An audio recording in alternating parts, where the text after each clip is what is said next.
This is Unpivot, the show for Excel and Power BI fans and everyone who loves chatting about data. I'm Win Hopkins. I'm Mark Proctor. I'm Sue Bays. I'm Giles Mail. Welcome, everybody. Giles, are you chirpier this time? Was I really grumpy last time? Yes. Well, Yeah, it's a grumpy theme. I'm much chirpier. I've been eating well. I've just competed in the Excel World Championships, and although my score wasn't brilliant, I did better. Felt more comfortable. So yeah, all good. Yeah. You mentioned beforehand that there's a few more that your Lambda skills need to be upgraded for this.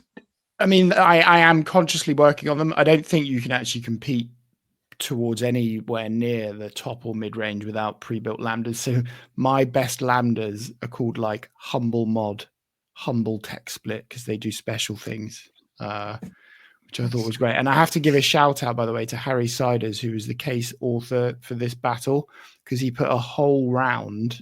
One of the levels was all about me. So it was this story about the humble MVP and what a legend he is and how humble he is and the coats he wears. I'm trying to answer the question, but I'm like, I just want to read the story. so I probably lost a few minutes just getting sucked into my own little ego massaging story. So thank you, Harry. Can I just check your prefix to know whether it's a Lambda is the word humble? Is that what? Yeah. I mean, for me, I use a prefix of FX, but yours is humble. That's your prefix. You can easily find them. Okay. Yeah, I don't follow best practice for the top competitors who will generally put like a very short text string so you can call it quickly. Mine's humble, the whole word. It's great. Nice.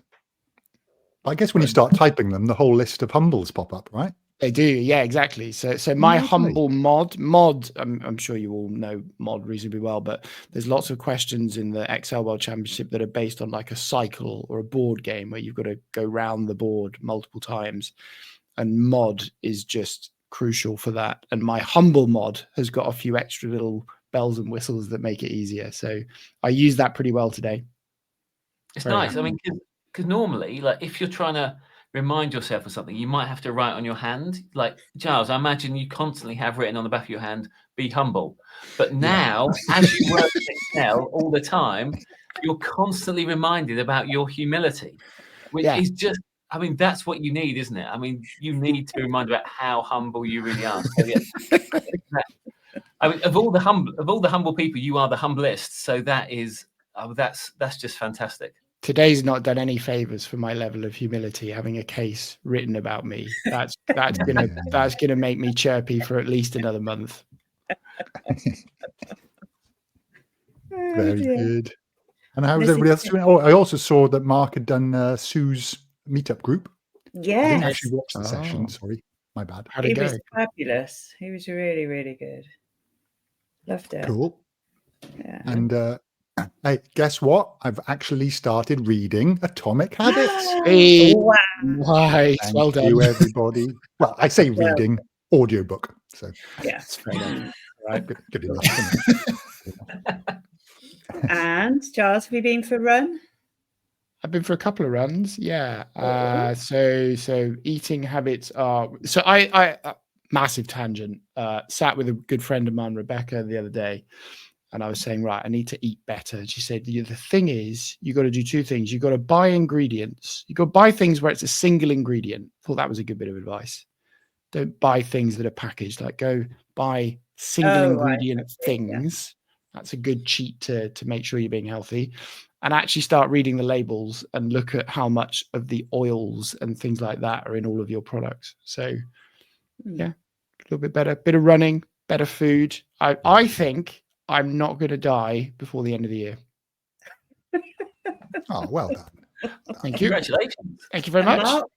Mark, did we inspire you to run? Well, hang on. No. So, because I mean, the target, I believe, was 3 runs per week, wasn't it? So therefore, I should have done 6 since last time. Now, once targets have been set, I like to kind of push boundaries and rebel against them. So I've deliberately done 5 so that I can fail the target but still progress. So yesterday I could have gone. I was like, no, because then that's going to make it's going to make Sue too happy. It's going to prove her right. So therefore, I have to stop at 5. So therefore, you don't get too big-headed about inspiring us and making us feel so happy and warm inside. Like, no, Sue's not going to take that from me. I'm not going to have that. I'm going to stop at 5 so that she can't say that she inspired me and made me a better person. No, 5, I didn't achieve the target. Big cross. But yeah, still 5. So I'm getting into it. Do you think you But you overthought did that? actually say you were not going to set any targets or participate. So by doing even one, I'm over the moon. That's true. That's true. Yeah. Lovely. And win. Yes. 100,000. 100,000. Woo. No idea what you're talking about. Yes, got there finally. It was a slow grind near the end, but we tipped over. So yeah, 100,000. Lovely. Awesome. Happy with that. Yeah, the And then party. I was Achievement. no, should do at some point. You should do. Our company's 25-year anniversary this year as well, so we might combine it with that. So Yeah, have bit a of joint party. thing.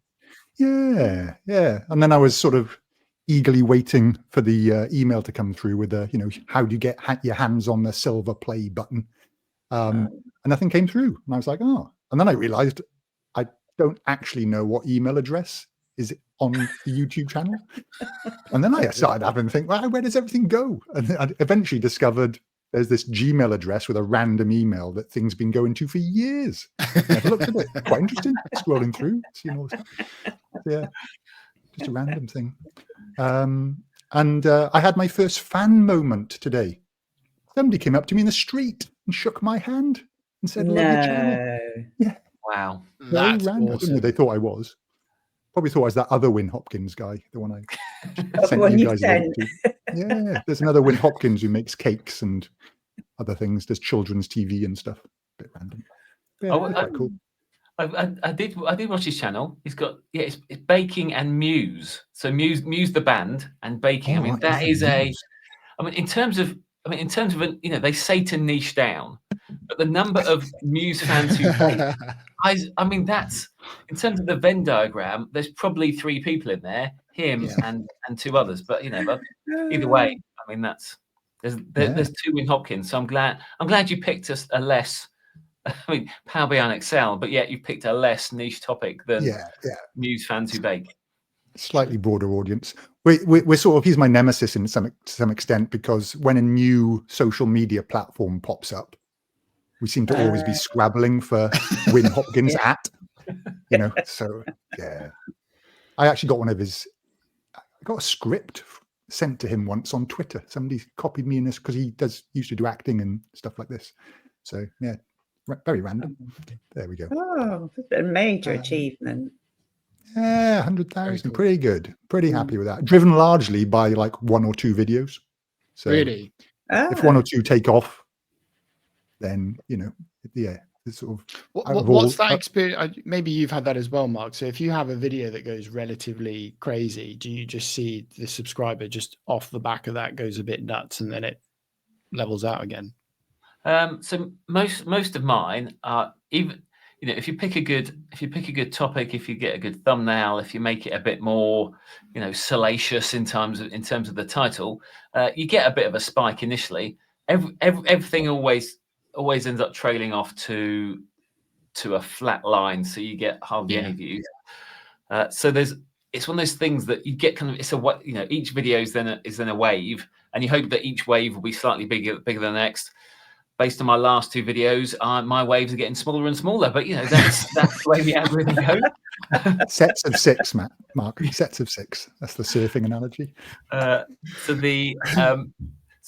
in effect, you just have to keep releasing content, because if not, everything will just plateau and you don't get any of those spikes. I did have one. I mean, the biggest video I've got is around 360,000 views, which I think your biggest one's 1.6 million, possibly. Yeah.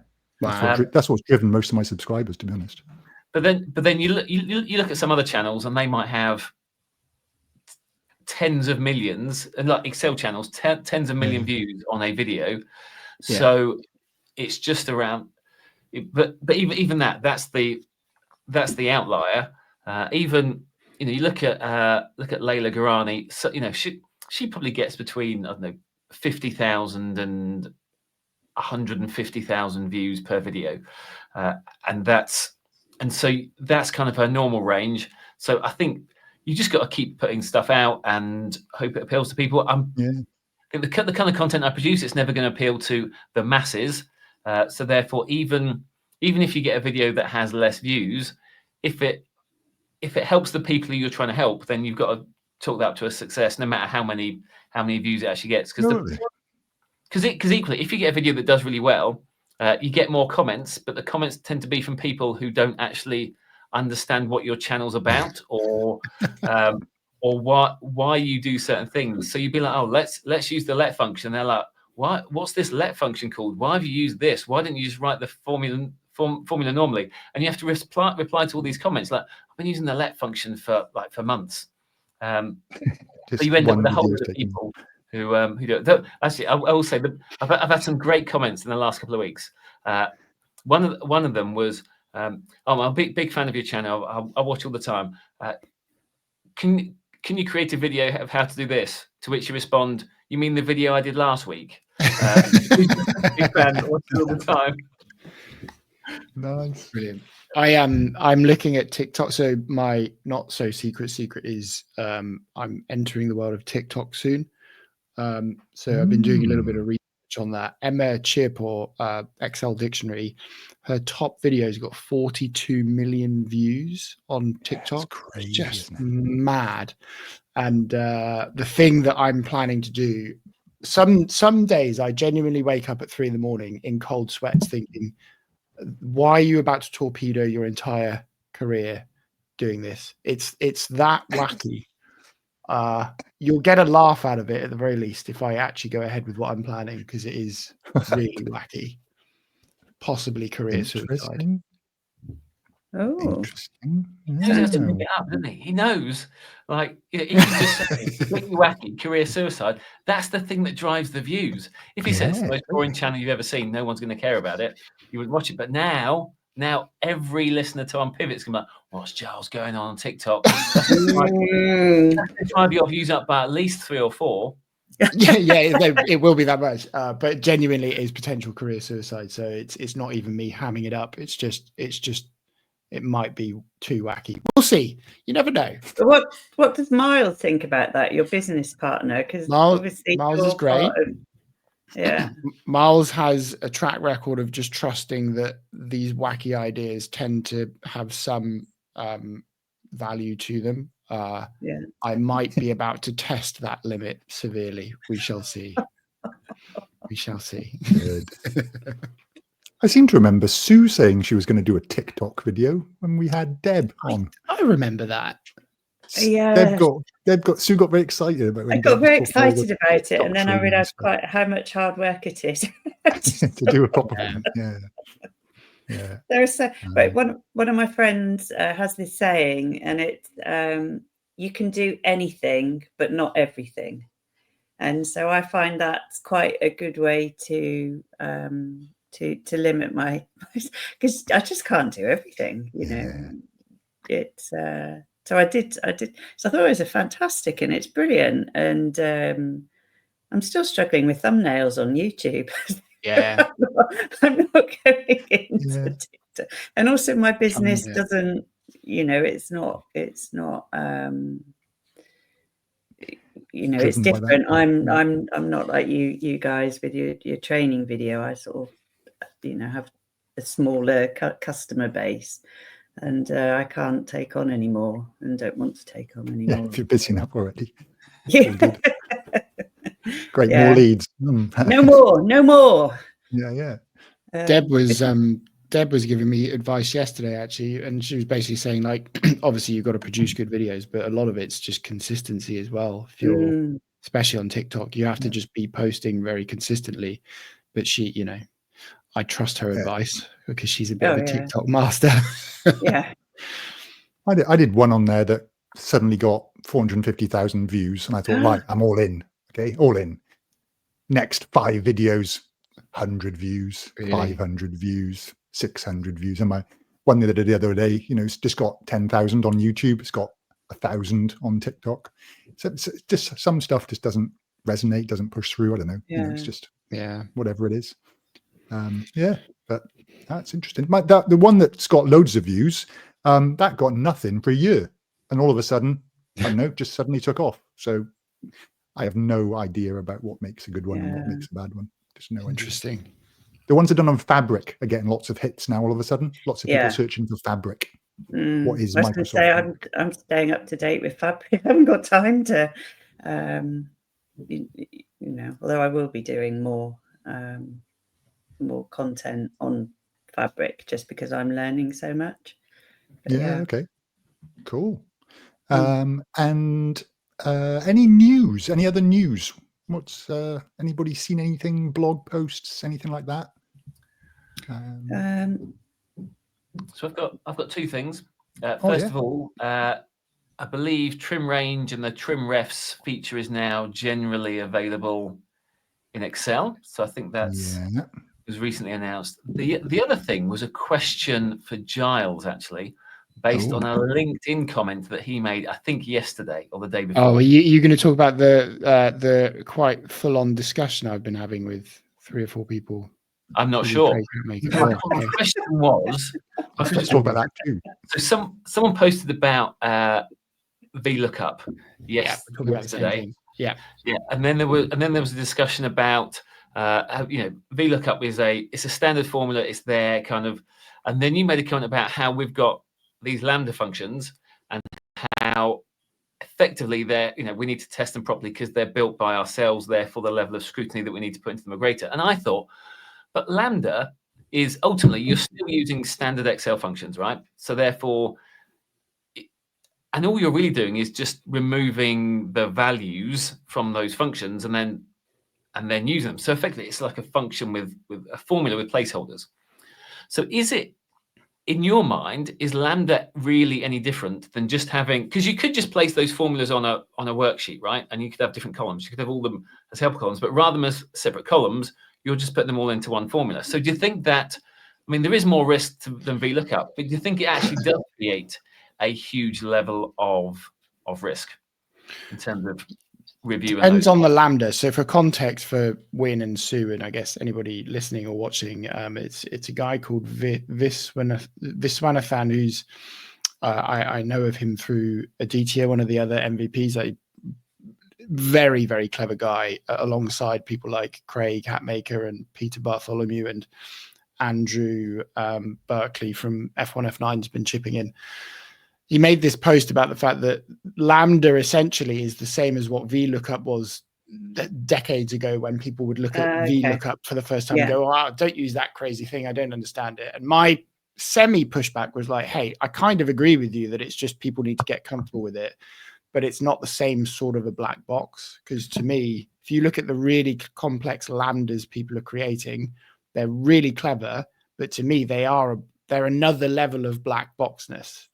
Versus in my world, you break out your formulas into nice blocks. You can see the logic and the flags, all very explicit. And I wasn't saying that it was wrong, but because VLOOKUP or XLOOKUP is backed by Microsoft, I think there's a much higher degree of confidence, as long as you know how to use it properly, that it's not buggy. Whereas I don't care how much internal testing companies do of their Lambdas at the moment.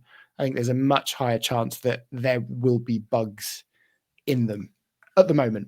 So that was kind of my answer. But you've got all of those functions, XLOOKUP, VLOOKUP, all of those, which are created by Microsoft, backed by Microsoft, you said. But then a Lambda is just all those functions backed by Microsoft put together. But it's the put together bit. It's the put together. The put together is by a developer, and the put together could be put together wrong.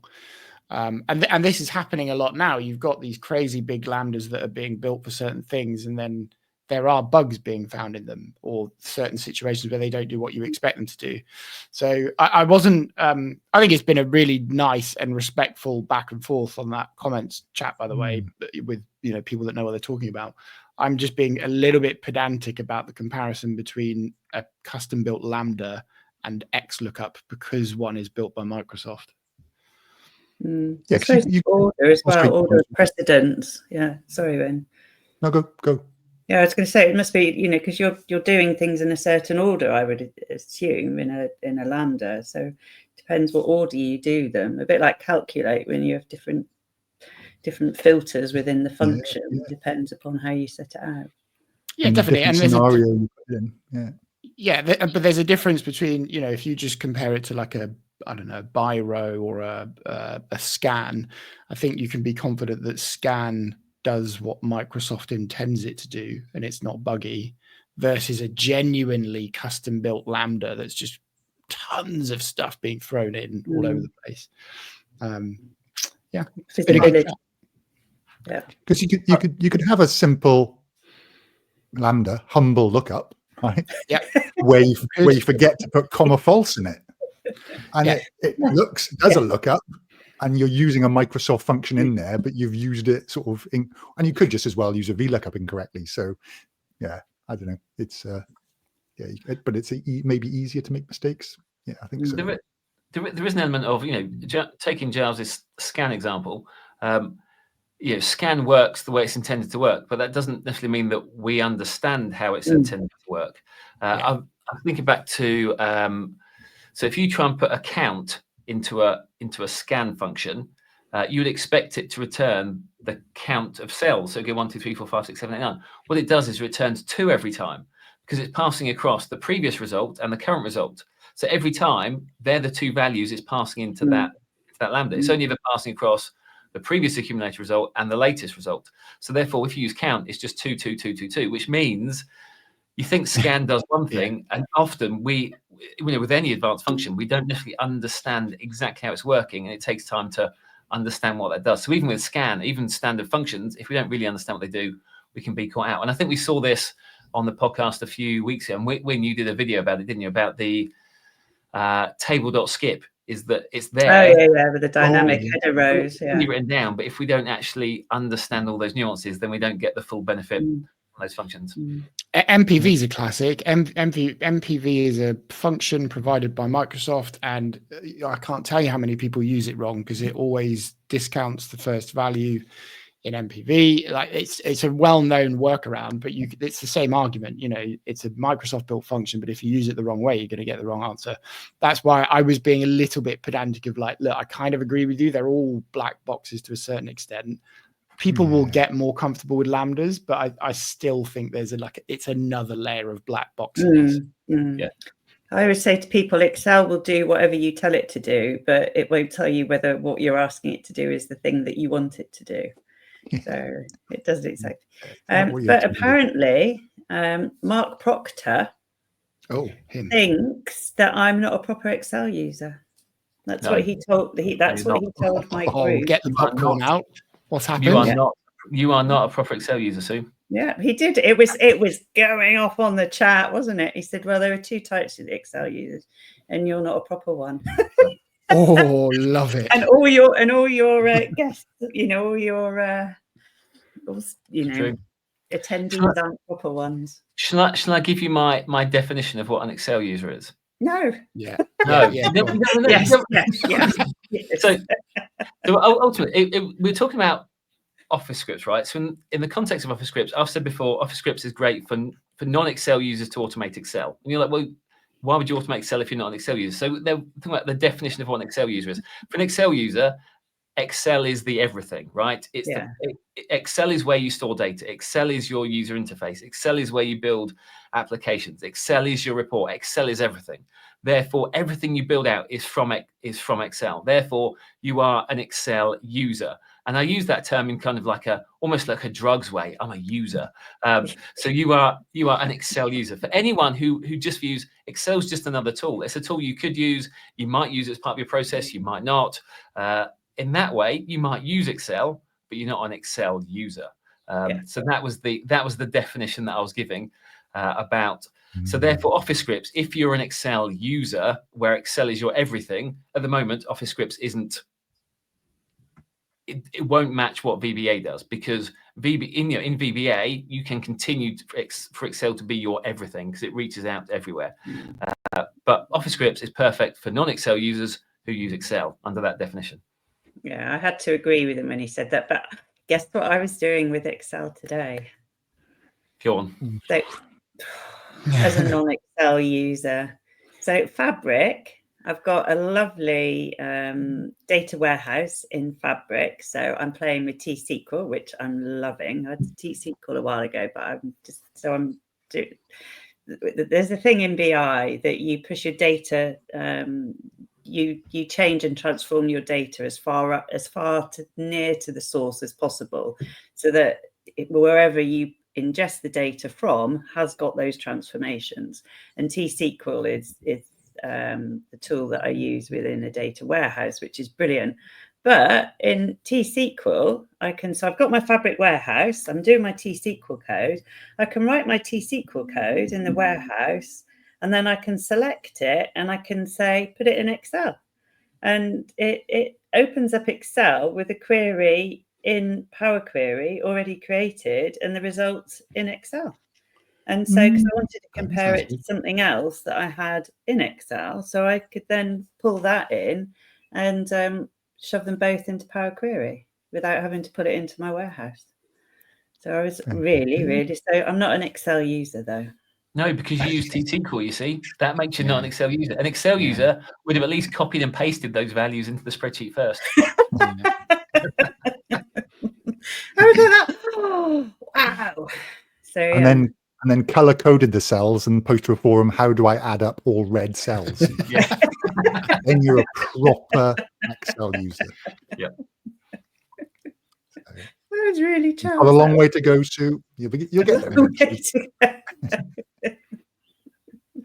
Can I be an Excel lover, if not an Excel user? Yes, of course. You're a dealer. You're a dealer. Yeah, I can deal. Coding dealer. Yeah. What other news? Oh, there's no Power BI release yet. What's going on? Where's Power BI? It's all Copilot. They're just focusing on Copilot. The 27th of March. What's going on? Normally the second Tuesday of every month, you get a new version. No, just take the breather win.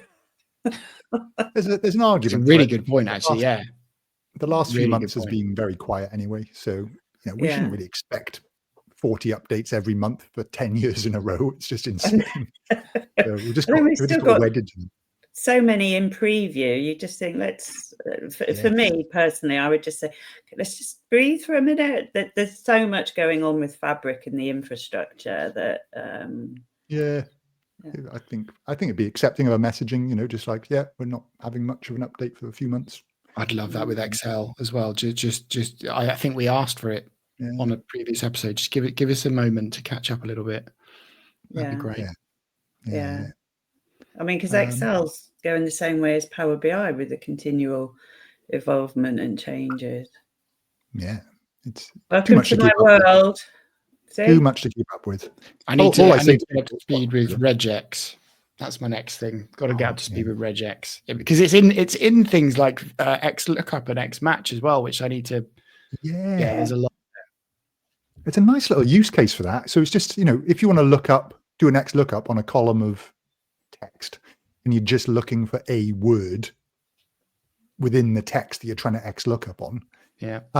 It's really easy with REGEX. You just put the word in at the end. Under that XLOOKUP, you can now put the search type is (3). I'm assuming that's out everywhere now. I think it is. I don't think it's an insider or thing.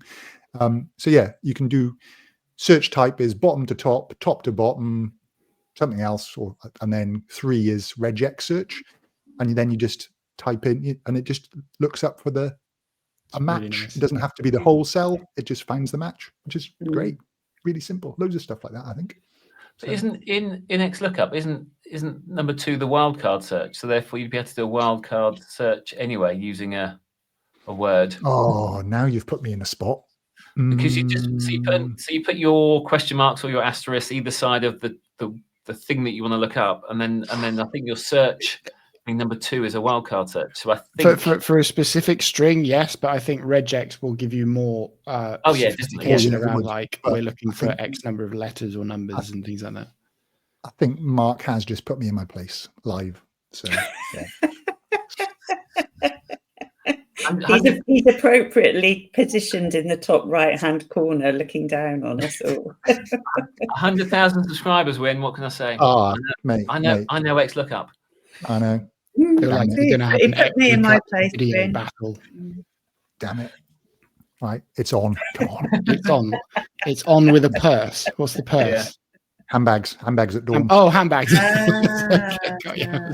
Okay. Well, Too much time. let's face it. I know like 5 shortcuts, but I know XLOOKUP. So if it came to a shortcut battle, when you would, if you can beat 5, you're definitely a winner. No, not Power 5 easily. toys. Power toys every time. Power toys. Ah, power toys. Loving it. Yeah. I didn't actually realize that you could do I sort of knew, but I never used it up until I did a video the other day. Just to auto-correct, sort of auto-type your email address and other things, shortcuts. So Control-E now types my email address out. Great. Saves me typing it in. It's a bit of a mouthful. The whole accessanalytic.com.au thing. It's just like, ooh. Yeah. Yeah, it's great. I used to have a macro that would do that 30 years ago. Yeah. When you have to type your title in, yours sincerely, blah, blah, blah, blah, blah. Yeah. Yeah. I was a big fan of the autocorrect trick. I still am in Excel. So using autocorrect to write my formulas before Lambdas and stuff came along, and even now still. So yeah, index match, I used to do a little trick, shortcut, and then you paste that shortcut or the whole formula into your autocorrect, and then just type a couple of letters in and it writes your whole formula for you. Love that little trick. Still use it. It's great. Ah, I don't think I've seen that. Yeah. Right. Anything else? Anybody? We're going to get into question of the week. Yeah. Yeah, 35 minutes in, it seems about time. I love the fact we literally just rock up and we just chat now. We've been doing this so long. Just chat. Good. It's good. Alrighty, so let's get a little tune going. It's the question, it's the question, it's the question of the week. It's the question, it's the question, it's the question of the week. Should be fortnight. You're going to have to change that again, Win. Should be question of the fortnight. Yeah, wrong. you're probably right. Whole time. Bring back question of the day. I miss the good old times when it was question of the day. But it's just a question of this week. We just don't have a question of the week last week. Yeah. It's getting pedantic. This was a question that you triggered, Sue, which was basically, how do you estimate the time to do something? How to estimate? How do you manage your time if you're going over or under? And sort of what do you do around that whole, if you're quoting for work, which a few of us do and stuff, and all that side of things, where do you start with your time estimation? And have you got a backstory to this, Sue, that you can share, or do you just want to get straight into I'm nodding because I remember when your email came through exactly what I was doing and not happy. It was, and Mark made me feel better because he said, "Yes, we've all done it." So I'd quoted for a job, as I do, and and I'd been shown the data and the results, and I said, well, actually I think that should take about so long and so forth. And then as I was working through it, and you get the data that you haven't seen but is expected to be included, and it's not quite the same format or in the same place, or etc. and then the time that you think it would have taken you is significantly more than you thought it would. And so I was just like, how do you get better at doing this? It's a bit of a trap. What do you sort of like?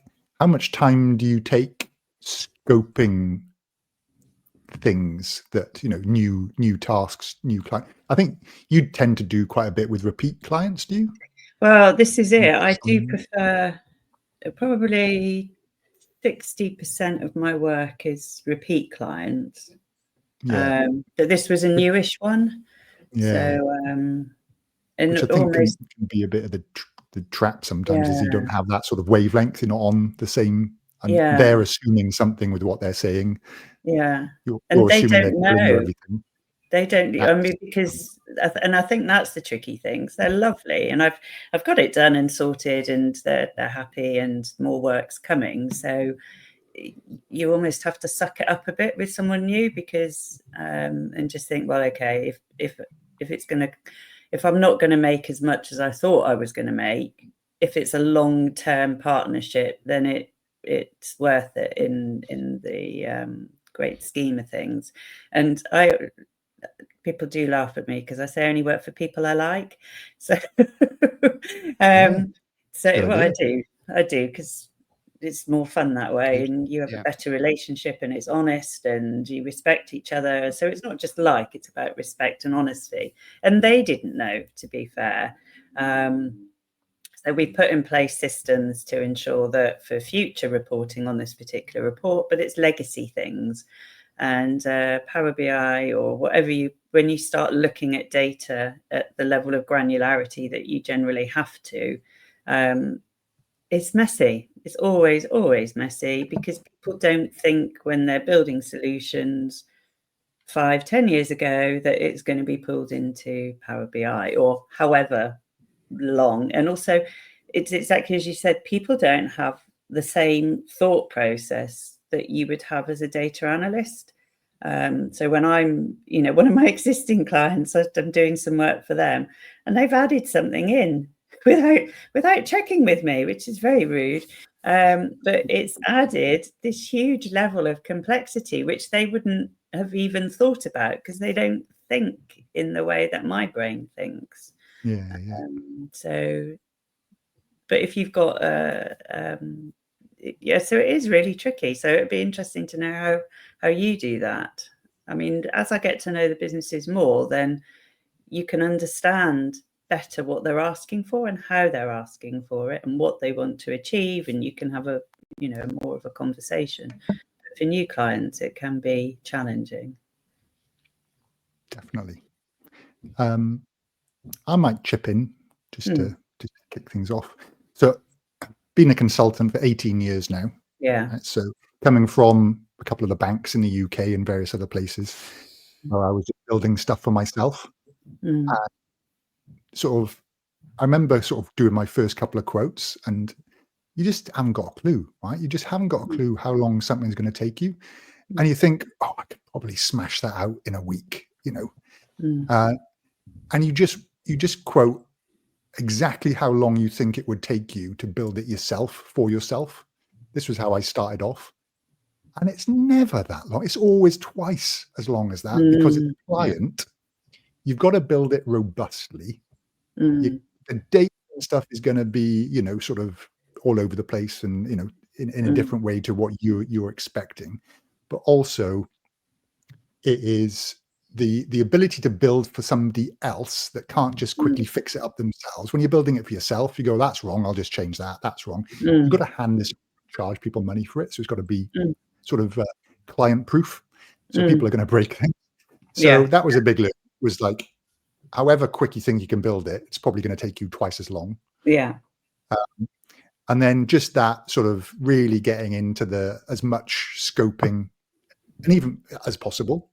Yeah. But even that, you can just be sent a curveball, and that's when the scoping sort of document comes into play. That it's just like, look, we didn't discuss this at all, and this has now happened. So, it's not my fault about this. In the document, when we raise a proposal, it's always sort of, we estimate it'll take this time based on this scope, and if it changes, then you're gonna have to wear some of it, and we might come to an agreement between ourselves. But also just stopping and then telling the client. Again, at younger days, you just try and push on and smash through it and catch up. Never do. No. That's my initial thoughts. I'll let Giles or Mark sort of jump in. Do you want to go, Mark? Well, I took a cheat route in terms of this, because when I first set out on my own, I thought, I don't know how to do this, haven't got a clue. So I spoke to Win, and Win gave me all his years of advice and experience. I think that's probably the first time I'd ever spoken to Win. On the call, I said, Win, what do you do? How do you do it? How do you quote? He shared some documents with me just around, this is how you can think about this. This is how to do it. These are, and I was like, fantastic. I'm going to follow that system, which I did. And I must say, I've got there's a few projects that kind of come to mind. One of them someone said, "Oh, this is what I want," and I use Win System and I quoted for it and all of that, and it was good. And then I sent it to them, and they went, "Oh, that's perfect, thanks." And I'm like, I might have overcharged you based on your fixed price, because what I prepared first time was exactly what they wanted. And every time they came back to me after that, they're like, "Oh, can you add this bit?" And it's like, it already does this. You just do this, and oh, fantastic, thanks. So the last 3 or 4 years, like, they reach out to me from time to time, and go, "Oh, can you make it do this?" Like, already does. You just need to click this, click that, and it's done. And they were very happy. But equally, on the flip side, what I've got a project which has been ongoing, which I knew at the start it was going to be one of those projects that was just talking to the client, that was reasonably loose and flexible. They sent me some of their previous schedules and stuff like that, and I'm like, this is going to be even when we get the design right, there's going to be a lot of ongoing process of that. You could just tell. So for that one, I quoted for the initial build. Here's my quote for the initial build. Effectively, a proof of concept that the method that I will use will provide what you need. That meant that we could then get to that point, and therefore it's then like, well, everything else you might want to do, everything else you might want to add, is this the way you want to work? So therefore it kind of limited the risk, because at that point the client could go, "No, that's not what I want," or "Yes, that is what I want," because we've then proved whether this will provide what they need. And I think even on that initial build, the time went over. But equally, if I'd have been through the scoping process and built it all out, I can tell you the scoping process would never have finished. And it would have just been requirement after requirement, and it would have been to the point that's like, I don't even know how to build this. But by building it, getting to an initial build, a proof of concept, as it were, this is how we're going to build this. We could then work forward with that going forward. And in all honesty, my initial build, they're like, "Yeah, that's good. We like that." The next version of that took out almost everything that was in the initial build, because the features that I'd used and techniques that I'd used a lot of tables, and they're like, "Well, but people are going to be typing into this." We mentioned tables before, about if you type a formula into a table, it just fills down the entire column.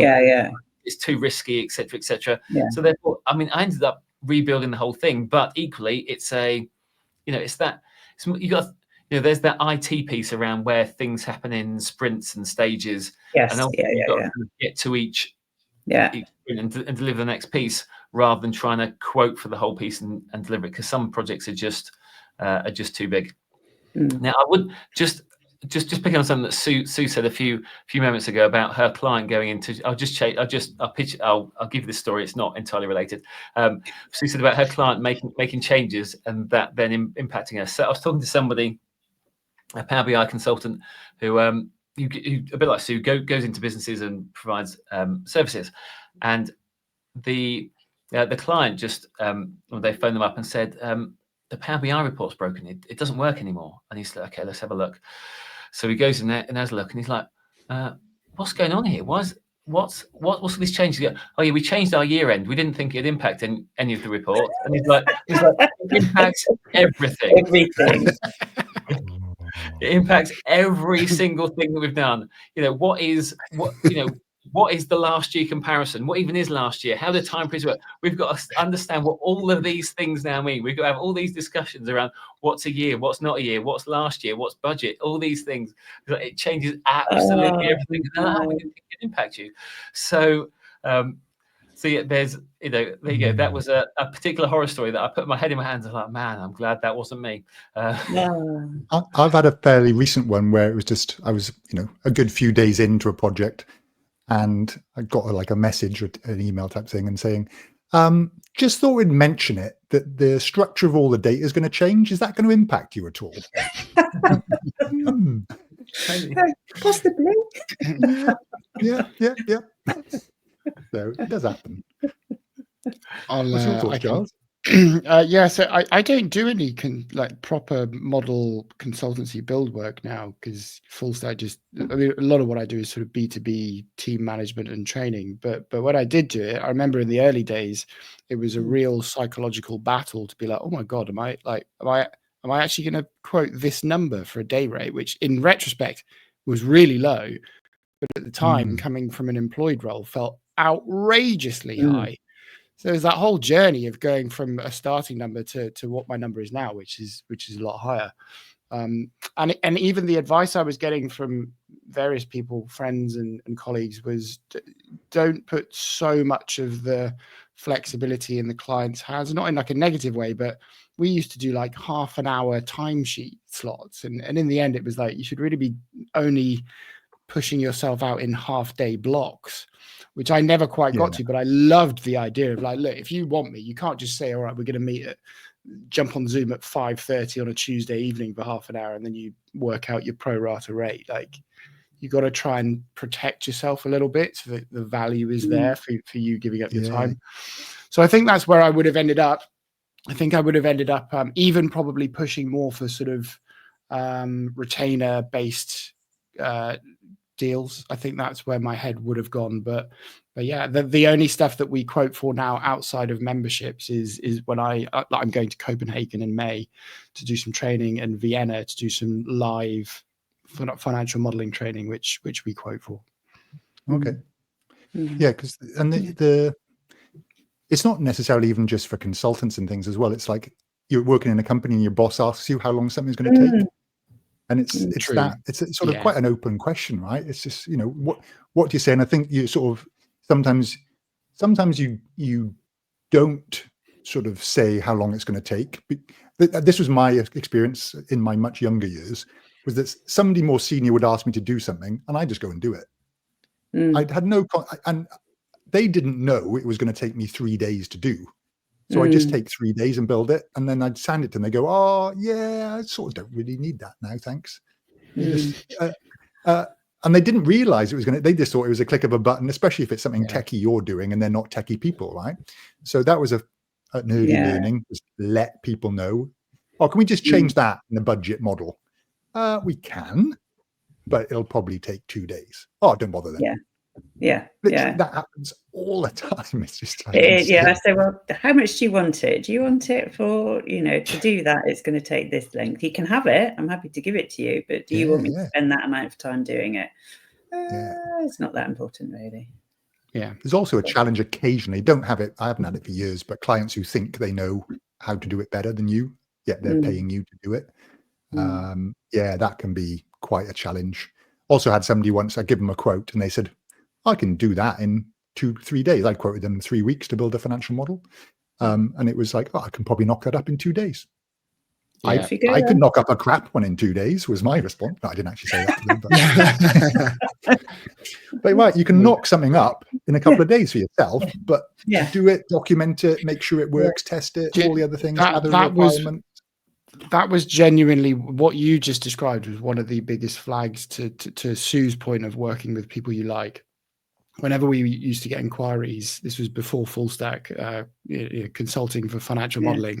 If anybody ever said, I could do it myself, but I haven't got the time, so can you do it? That was a real like, I'm not sure we're going to want to do this. Because it was a pretty strong correlation between people that said that, and then it ended up being slightly challenging as you got towards the back end. I mean, especially if they. Oh, sorry, go on, Sue. Yeah, I do. I love it. I love my work. It's brilliant because you get to know, as you get to work with people on a longer term basis, you become part of their team, and then you can train them and show them, and they, you know, that's so much nicer. Yeah, when they get your value. And with long. Sorry, Mark. The concept of value becomes quite a big issue when you quote for things, because you know, even when you build up your price, and even if it's 100% accurate, that is exactly how long it'll take. You look at that final number, and you're like, that's a reasonable size number. I'm not sure. And almost every quote I've ever done, it's always like, that's quite a big number. I'm not sure there's enough value there. But equally, it's a case of, well, that's how long it actually takes. I mean, that's the amount of time. And I think we can almost be scared off by how much value things actually create, because we just look at it from a cost basis. And you think, I wouldn't spend that much on that spreadsheet. Well, of course not, because as Wynne said at the start, if you're going to build it for yourself, you'd knock it up in a couple of days. So therefore, you wouldn't spend that much. But equally, you then as you then use it, you'll be like, oh, this piece doesn't work. I'll tweak that. Oh, I need to test this bit. And then over time, you end up spending that amount of time anyway. But when you are designing for somebody else, it does become a bigger issue. And I think there's almost an embarrassment of here's my, someone asks you something. It's like, you send the email like this looks, as if you're taking the mickey with the price, but you're not taking the mickey. That's literally what you think it will be, and it's then up to them to decide whether it adds that much value or not. Yeah, absolutely. And also, if you build things properly, they last for years. I've got one of my customers every year. We just have a quick, hour, 2 hour catch up every year, and he's happy. His report sits on top of a SQL Server database, and it just works. So, and minimal maintenance. Minimal breaks, just stuff just works. That's what you're paying for, the expertise sort of thing. Yeah. And I've had people sort of, occasionally somebody will go, oh, why is your rate so high? I said, because we do it a lot quicker than anybody else, and we do it right, and we'll do it really well. And they say, well, so your rate's gone up, but you're doing it quicker. So why? And it's like, well, if you just keep getting better and better with years and years and more experience, but you're still charging the same rate you were when you first ever started out, you're doing stuff, once rather than having to repeat it. Because when you're younger and starting off, you make mistakes and you go back and redo it and all that sort of stuff. You just got experience. You do it the right way. You give advice. You give pushback. You get more involved. It's just so much extra. It's the value piece ultimately. And there is an argument to say, right, you shouldn't be doing hourlies anymore. You should be doing just working. It's really hard. But how much is that project worth in terms of value for the client, in terms of time saving, potential revenue generation? That's the hard bit, right? Actually quantifying it. But if you just take a little piece of that, everybody wins. As long as that piece is, a reasonable amount for your business and stuff. And that little piece might be, $1 million, because it's going to make the client $5 million. Rather than just you spending 50 hours on something. So there's this argument. It's really hard, but there is an argument for that as well. And I mean, also, could they actually do it? I mean, this is what I find with mine. That's the bit is, and I think that's a bit different with Excel than the BI and the data engineering. In Excel, everyone thinks they're an expert, and they're really not. It's like you said, Mark. And you're absolutely right. I don't disagree with you at all. I don't use let within Excel or I only discovered automate. I love Excel and I use Excel a lot, but I wouldn't say I'm I'm up there with you three in my Excel skills. Data skills, yes, I am. But people think that they're good at Excel when they only know a small amount. Whereas with BI and with programming and data engineering, people don't think that they can do as much as they think they can do with Excel. So I think that's the difference as well. Yeah. It's a more niche role, and therefore potentially demands a higher rate because there's a limited resource of people who claim they can do it and can get started. So many people can claim to be able to build some Excel solutions. But as you say, they can be pretty bad. But so it's an interesting space to be in. Yeah. What other thoughts we got? We've resolved it. I'm not sure. They just say, I've got to sit and do that all day. And I say, I love it. Great suggestion for how people can get better at Excel. They should enter the UK Excel Championship. Oh, nice. Got to get a plug in. Our first round is in less than 2 weeks. fmwc.uk. Honestly, free cases on there. Brilliant training. That'll make you better at Excel. Yeah. Free cases about kings and queens of England and various other things. Great stuff. There we go. Yeah. It's got to take a lot of time to come up with all these cases and things. Oh, I don't know how they do it. So we've got Harry Gross and Harry Watson on our UK team who are brilliant. I mean, they're just geniuses anyway. But the amount of time and creativity that goes into these cases, it's Dim Early posted something in the players chat the other week saying like it's a real golden age in this Excel world at the moment. all the Yes. esports. It really is, because there's so much going on and there's so much creativity and people are sharing lots of value, which is great. Guess what I found as well in Excel this week? I almost, with my excitement of SQL coming in, Owen Price, Anaconda, it's got an Anaconda plugin, so you don't have to use the Python. I mean, you can do, but there's an Anaconda plugin into Excel, which allows you to run Python code using Anaconda. And Anaconda, if anyone doesn't know, it's a big data science free piece of software that you can download that lets you run Python and R and all sorts of things. But you can use it in Excel and run Python using. It's built in now, Sue. It is the Anaconda. It is the Anaconda one that's built in. Yeah. Into Excel. I think there's Python Excel. I think there's a separate Anaconda add-in. Yeah. That is slightly different. So there's that, but there's also Excel Wings, which Felix Zumstein released a few days ago. So there's Excel Wings, which is like a Office Scripts type equivalent, but using Python, which he released a few days ago. If you go into the add-in store in Excel, you can now run Python code, and that Python code is stored within your workbook in the custom XML module. So therefore, it all travels with the workbook. So you've got a free plugin; it travels with the workbook. I've played with it, but it's nice. The Anacondas, because that's what I asked Owen. I said, well, because Anaconda's cloud-based, and I said, well, and he said, no, it's not. It's local. So it's, again, like you said, it's stored within the workbook. It's just amazing. Okay. I mean, it's better than Python in Excel. But Python and Excel runs on Anaconda in the cloud, yeah? Yeah, that was my understanding. So the add-in lets you run it locally? Is that what we're saying? It's all kept locally. Oh, and I think it then has access to other libraries which aren't in Excel Online. Right. Yeah. I think that's my understanding. That's mine too. I think my understanding is that it's it's probably quicker and as you said, has more functionality. But again, I've so many things. There we go. But Owen's doing a free jump on session where he's going to showcase it. But I think I'm doing another session somewhere else. So look, Owen Price on LinkedIn. Looks awesome. Very cool. I'll have to check that out.